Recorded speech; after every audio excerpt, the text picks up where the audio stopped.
tell you why it's a moat, because heretofore no one has gotten into these environments at scale under any circumstance. And if they did get in, they got in with services.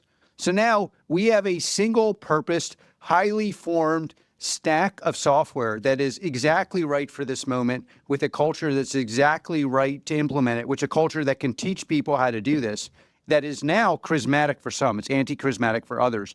And that de facto, it's the compounding rate of return on that stack. And to Shyam's opinion, the opinionation we have about how to do this, it essentially allows you to express your tribal knowledge of your enterprise in a way you could never do it before, on the terms of your enterprise, with unit economics that are heretofore impossible to do. And that's what's happening in this country, and really in 90% of our market, which explains like the 49% growth and the rule of 83, despite what would be viewed on the outside as large ineptitudes in sales and go-to-market and how do we interact with people, and our opinionation, both on the outside, on the inside, and with the frontline customer, which is like, we're not agnostic to using our software as shelfware. We are not in the shelfware business, which is another reason why pressure in the government really helps us. We've never done shelfware. We don't do shelfware. We don't think our personality can afford shelfware. Thank you, Alex.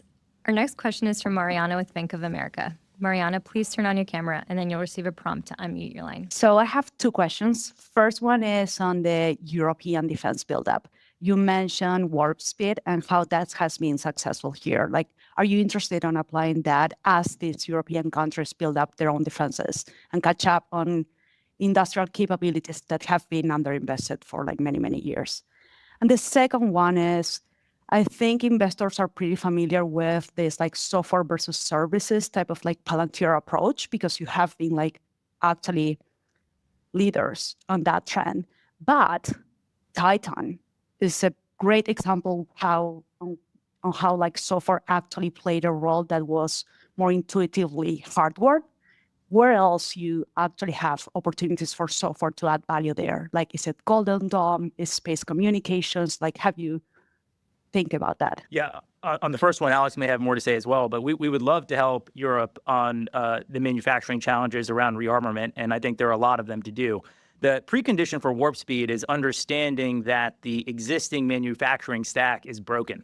And so you could say, why did America get there first? Because you have all these people who are essentially the progeny of Elon, who have learned and understood how to actually make things, the sort of brains that go from the Raptor 1 to the Raptor 3 engine. And that's proliferated around the community that's in El Segundo and even beyond. That's like the basis of reindustrialization in America.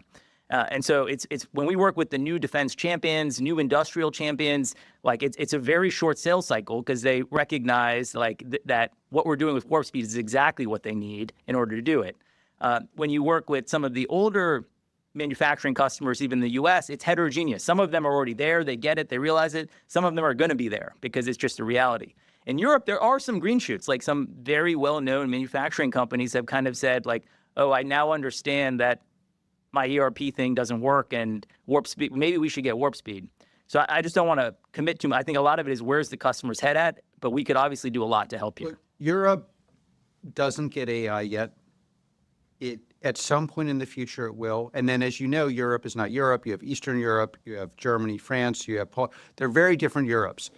Europe that is scared understands that you're going to have to do software, hardware, hybrid systems.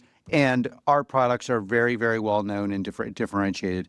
It could take a couple years for Europe to understand that you just can't spend money. You're going to have to spend it on things that actually work, and work means spending it on people that have actually done this on the battlefield.